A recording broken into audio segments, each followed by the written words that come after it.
Eu, em São José dos Campos, eu trabalhava com trailer na rua, nas noites, sabe? Nas noites. E eu via sempre meu radinho assim, tal, ouvindo a Rádio Globo de São Paulo. De repente, um dia, eu ouvi num programa assim, lá pela meia-noite, por aí, o programa se chamava programa Samuel Gonçalves. E então ele falava de pessoas de fora que querem arrumar amigos e tal, um companheiro, uma companheira, como eu era viúvo e trabalhava naquelas noites, eu era viúvo, surgiu o nome de uma moça lá. Falou uma moça de Viçosa e tal, estava procurando uma pessoa para corresponder, ter amizades e tal, e algo mais, certo? E eu logo esperei um pouco e tal, lá pela madrugada, peguei o endereço e tal, escrevi. Nem conhecia Viçosa, não conhecia Viçosa, esse lado eu não conhecia parte alguma. Eu sou mineiro, mas lá do sul de Minas, mas fui criado em São Paulo, sabe? Então, se passaram, eu tirei o endereço e tal, e comecei a corresponder com essa pessoa. Comecei a corresponder com essa pessoa e tal, né? Um dia vim conhecer a Viçosa. Vim conhecer a Viçosa, povo e tal, e acabei gostando daqui. Me apaixonei pelo lugar e acabei ficando por aqui. Eu fui criado na Argentina e no Rio Grande do Sul, né? Meus pais eram argentinos, aí viajavam com artesanato também, né? Viajaram à Latinoamérica. Bom, aí eu nasci em Ouro Preto, eles ficaram 1 ano e meio, 2 anos lá. Aí eu nasci ali, mas fiquei pouquíssimo tempo lá, né? Eles foram embora e me levaram, né? Quando eu era criança, eu desmontava meus carrinhos, eu fabricava meus brinquedos, assim, aí sempre gostei de criar alguma coisa. Trabalhei também em metalúrgica, como soldador, criava muitas coisas também, com solda, assim, eu sempre fazia arte. Tudo que eu estava perto de mim, eu transformava em arte, alguma coisa. Aí, como tá no sangue, né, comecei a fazer pulseiras, esse tipo de pulseira aqui, ó, na metalúrgica, aí a galera foi me encomendando, aí foram me dando ideia, rapaz, se joga, rapaz, vamos virar maluco. Aí eu falei, ah, demorou. Aí eu comecei. E é massa. E não pretendo parar não, entendeu? Muito massa. Eu via ele fazer artesanato, né? Ele era artista plástico na realidade, e entre outras coisas fazia artesanato. O artesanato veio como uma forma também, exatamente, talvez pelo mesmo motivo, né? Ter uma fonte de renda para viajar e conhecer outros lugares, né? Mas depois que eu tinha saído já da casa do meu pai, né? Eu comecei a fazer um outro tipo de artesanato, né? Essa coisa de geracional de má relacionamento, né? Eu não queria me parecer com meu pai, vamos dizer assim, naquela época. Se passaram 17, 18 anos já. Estou por aqui, gosto demais aqui, acho o povo maravilhoso, pessoas cultas, a gente se relaciona com muita gente, pessoas daqui do país, de Minas Gerais e de fora do estado e de fora também do país. É muito bacana. Me apaixonei pelo lugar e estou aqui. Passei a fazer umas coisas assim para ocupar meu tempo, que eu estava aposentado, né? Para ocupar meu tempo e tal. Fazendo umas coisas que as pessoas precisam, como arrumar um sapato, uma sombrinha, essas pequenas coisas assim que ocupam meu tempo e eu acho bacana. Mas eu já tentei outras coisas e tal, né? Quando eu vim para cá, tentei, assim, porque você se sente assim numa cidade diferente, se sente como uma ave sem ninho, né? Até você se adaptar e tal, diferente da onde que você morava. Das suas origens, diferente, né? Então, você vai devagarzinho até achar o seu lugar, até achar o seu lugar. E eu faço pequenos serviços, eu conserto sombrinhas e guarda-chuvas, qualquer tipo. E engraxo o sapato, eu restauro o sapato para as moças. As moças gostam muito, tem aquele sapato colorido, de outras cores diferentes, a gente pinta para elas e tal. E eu faço esse tipo de coisa, conserto sapatos. No começo minha mãe ficou meio assim, meu filho, não vai dormir na rua não. Eu falei, calma, que não é só dormir na rua direto também assim, que às vezes quando tem lugar que realmente é perigoso, aí tem muito hotel barato, entendeu? E dá pra tirar o dinheiro da diária de um hotel aqui tranquilo, com um artesanato e ficar de boa, dormir sossegado, entendeu? Aí eu fui acalmando ela, hoje em dia ela conformou, tá até querendo dar um rolê comigo pra ver como é que é.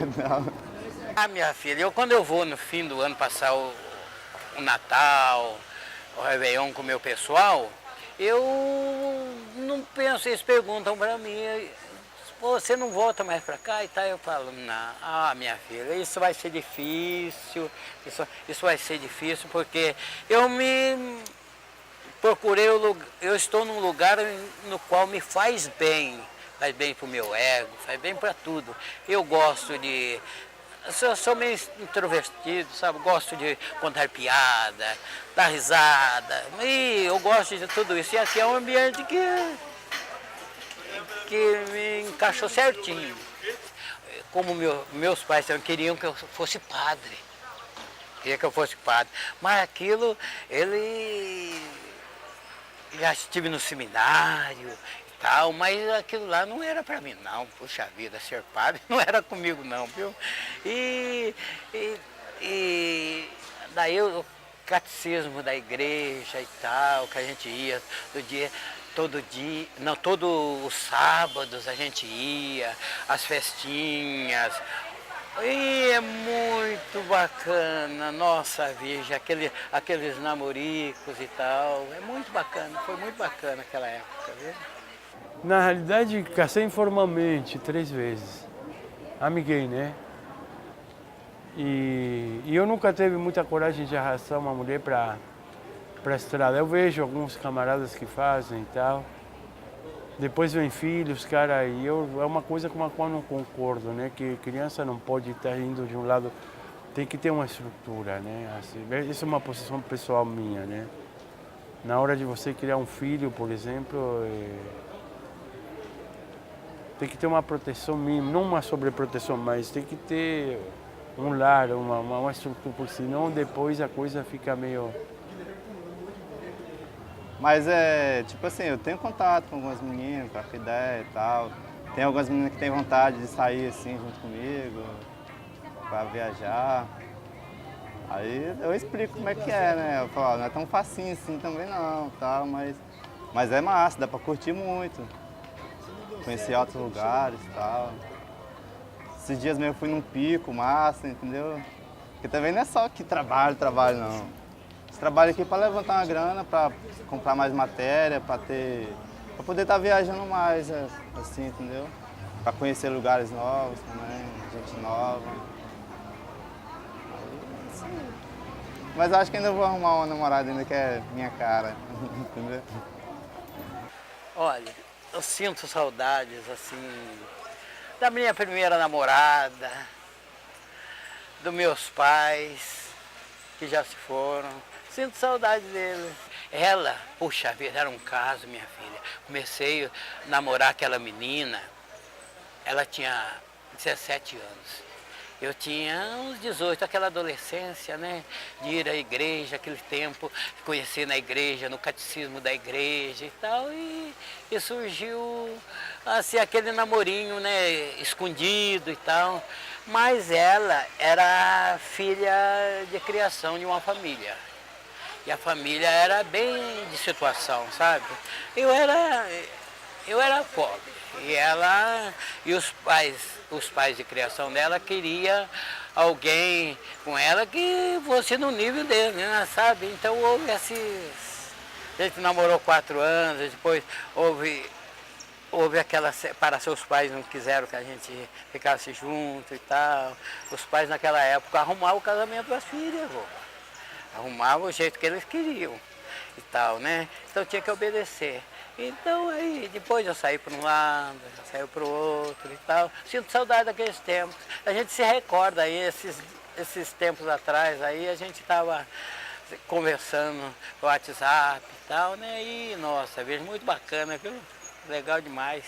Tem vários tipos de amor, na verdade. Tem amor de amigo, tem esse amor de casal, de pai, entendeu? Amor de mãe. Envolve vários, sei lá. Porque amor é querer bem, entendeu? Você nunca vai querer mal para uma pessoa que você gosta. Entendeu? Amor é tudo de bom. Amar de verdade é um negócio sério, viu? Amar, aqui tem uma frase que eu guardo comigo assim, né? Amar sem ser amado não convém. Então, a gente, porque eu já, não é gostar, eu já amei essa pessoa que eu estou contando para você e tudo. E, nossa, veja, é ruim a gente amar, bobo, puxa vida.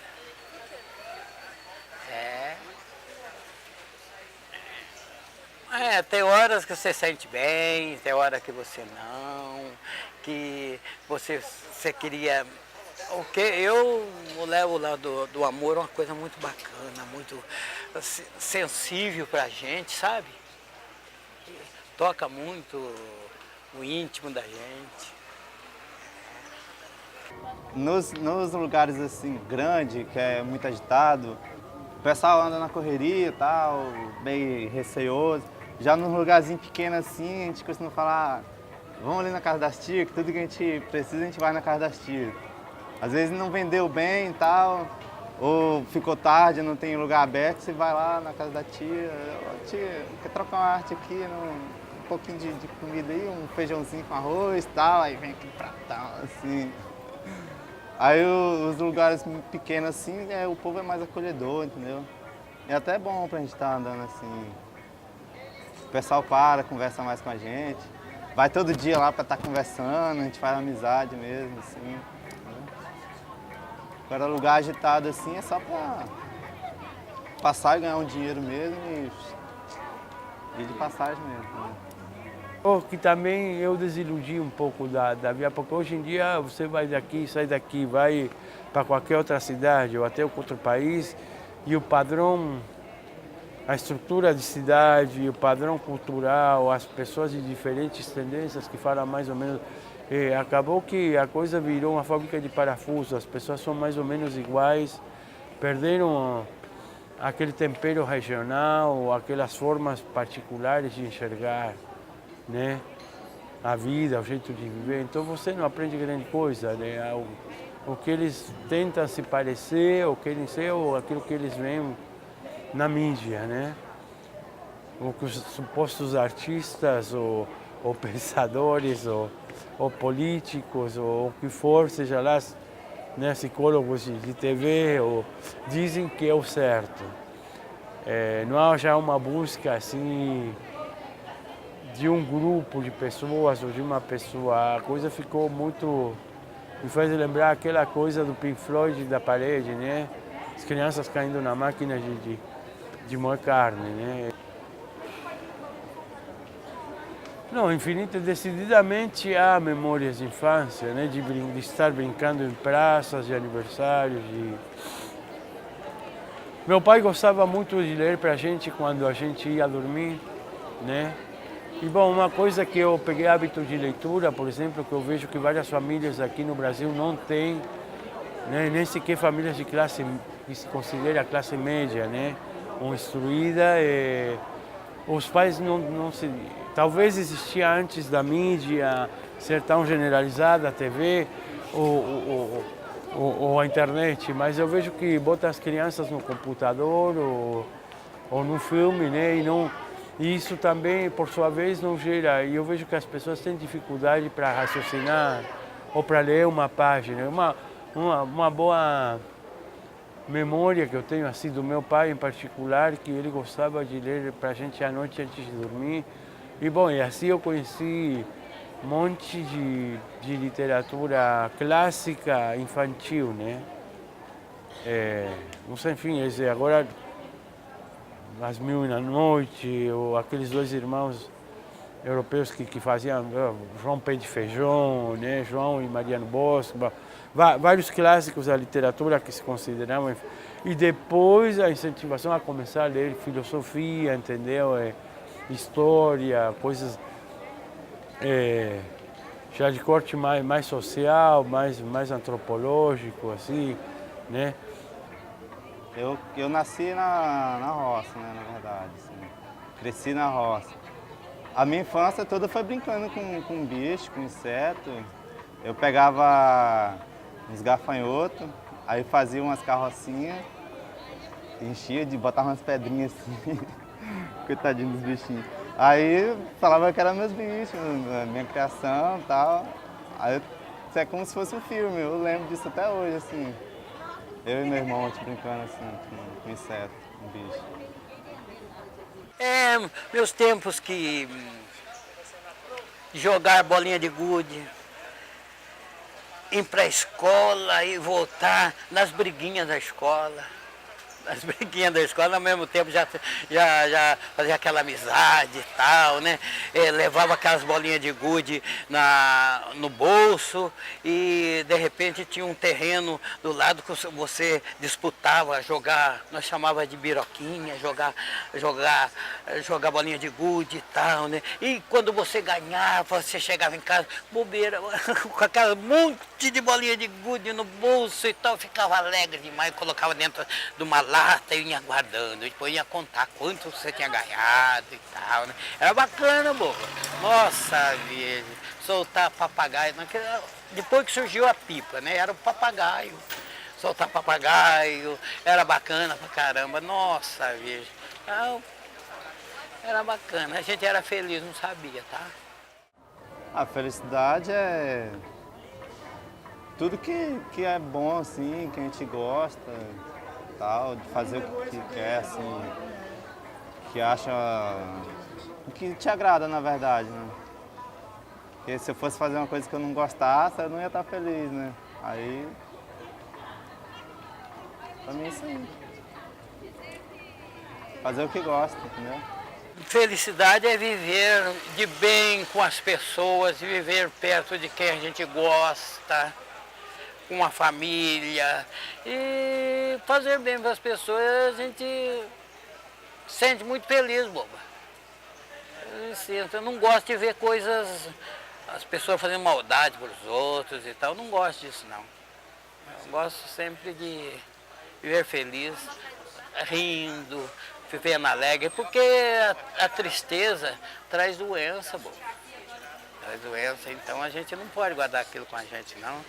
Quando aquilo quer te atacar, você procura um meio de não recebê-lo, não, deixa ela para lá. E procura ficar alegre de outra maneira e tal, viver de outra maneira e tal, para afugentar aquela tristeza, deixa aquilo para lá. Cara, que há como vários perfis, há várias aristas no tema da felicidade. Por exemplo, outro motivo pelo qual eu trabalho de artesão assim, é porque é um trabalho que me permite, na medida do possível, agora com a situação, ser criativo. E eu, quando faço um brinco, uma coisa que eu acho bonita, sabe? Quando estou conectado com aquilo e me esqueço de todo mundo, e tenho essa sensação de plenitude, né? Que justifica, aquela coisa que dá um sentido à minha vida. E, bom, isso é uma forma de felicidade. O bem-estar, quando você tá bem, está com amigos, bebendo uma cerveja com um papo legal, que não é um papo trouxa, você sabe, fuleiro, desses papos que a gente escuta normalmente hoje em dia, né? Ou uma reunião de amigos na casa de alguém, né? Um bom afeto bem encaminhado, né? Um relacionamento, é uma forma de felicidade. Eu acho que não há como que há várias sensações para a palavra. A gente engloba, seria a sensação de bem-estar, né, de plenitude, né, de equilíbrio emocional e racional, de bem-estar físico e tal. O pessoal a poder, tipo assim, apreciar mais as obras de arte, na verdade, que a gente faz, né? Que tem peças que são únicas. Aí dá valor a coisas que nem tem, tipo assim, coisa que acaba fácil. Agora isso aqui, ó, coisa que tem qualidade, e o pessoal, pelo menos, apreciar mais, conversar mais, passar a saber mais sobre as coisas, a origem de tudo, entendeu? Bom, a questão é que nós agora contaminamos visualmente o patrimônio histórico da cidade. Os desvios de verba da prefeitura, entendeu? A pobreza, a fome do povo que está no morro não contamina nada. As mineradoras também não contaminam. Essa é a realidade, o direito, né? O Estado de Direito do Brasil é esse. Há também a questão de pessoas que se denominam artesãos ou malucos, que há uma falta de cultura, né? Pessoas que já cresceram no meio de violência, excesso de drogas, entorpecentes, falta de educação básica para... E que isso gera rejeição e medo, né? O que vem, e como as pessoas não param para diferenciar, né? Você entende? Então, para eles, todo hippie é maconheiro, dorme na rua, pede. Quer dizer, há um padrão assim né, mais ou menos universalizado de preconceitos das pessoas. Amar-vos uns aos outros como a ti mesmo. Amar todas as pessoas. Eu acho que precisa mais de paz nesse nosso mundo, né? Tantas coisas horríveis que estão acontecendo, quantas coisas que acontecem, que você nunca pensava que isso fosse acontecer, está acontecendo. Nós precisamos de paz. Paz para o mundo. Que comecem a pensar, que pensem, cara. Pensar é angustiante, ver a realidade é angustiante. Mas você tem a vantagem de que pode começar a crescer como pessoa um pouco. Que seja menos consumista, sabe? Que para ser aceitos, né? Tenho que ter isso, tenho que ir a tal lado, tenho que as pessoas não fiquem nesse formalismo. Algumas pessoas alternativas, né? Desse alternativismo novo, né? Que eu chamo de pseudo-alternativos, faz de conta, né? Mas porque você não pode dizer nada que seja uma vírgula afora do que eles querem ouvir, cara, porque seja taxado de fascista, de autoritário, de troglodita. Cara, então todo mundo fala de aceitar as diferenças, olha o contraditório da situação. Aceitar o que é diferente, há que conviver com o desigual, para toda uma coisa anti, entendeu? Discriminatória. Mas basta que você tenha um olhar com um matiz diferente, cara, para que as mesmas pessoas cometam exatamente a mesma intolerância, sejam tão intolerantes como os que eles criticam, né? Então há que parar de mastigar peixe podre, de engolir discursos feitos, sabe? Receitinhas de faz de conta, e há que tentar ser primeiro a pessoa que a gente é, ser honesto, né? Ser a cara, não ficar naquele faz de conta, de frases feitas, de discursos feitos, né? E começar por se conhecer a si mesmo um pouco. Tem muita gente que engata em correntes e não sabe nem o que quer, né? Não tem noção realmente do que está fazendo, falando, né? Isso.